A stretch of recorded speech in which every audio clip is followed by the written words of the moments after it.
Hi friends, welcome to my channel. ఈ వీడియోలో సంక్రాంతికి వస్తున్న మూవీ గురించి మాట్లాడుకుందాం.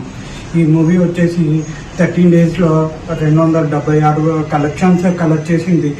ఈ మూవీ ఆడియన్స్కి బాగా కనెక్ట్ అయింది.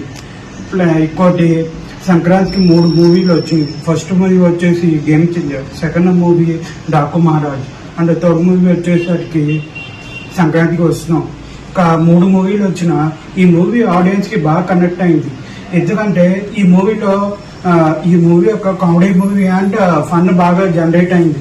ఇక సంక్రాంతికి వస్తాం మెయిన్గా చెప్పాలంటే ఈ మూవీలో మెయిన్ వచ్చేసి బుల్రాజు. ఈ మూవీలో బుల్రాజు ఫన్ బాగా జనరేట్ చేశాడు. ఇక అందుకని ఈ మూవీలో ఫ్యామిలీ ఆడియన్స్కి బాగా కనెక్ట్ అయింది. ఇక నెక్స్ట్ మూవీ అప్డేట్స్కొని చూసుకుంటే నెక్స్ట్ త్రివిక్రమ్ గారు అల్లు అర్జున్ గారితో మూవీ చేస్తున్నారు. ఈ మూవీ బడ్జెట్ వచ్చేసి 1000 కోట్లు. ఇక next Akhanda part 2 movie heroine మారినట్టు సమాచారం వచ్చింది. ఇక ఈ మూవీలో ఇంకో హీరోయిన్ వచ్చేసి Samyuktha Menon. Thank you friends. ఈ వీడియో నచ్చితే లైక్ అండ్ షేర్, సబ్స్క్రైబ్ చేసేయండి. చూస్తాం కానీ సబ్స్క్రైబ్ చేసుకుంటున్నా. ఇవి చేసి ఒక్కొక్కసారికి నాకు టైప్ ఆఫ్ ఎంకరేజ్మెంట్ లాంటివి.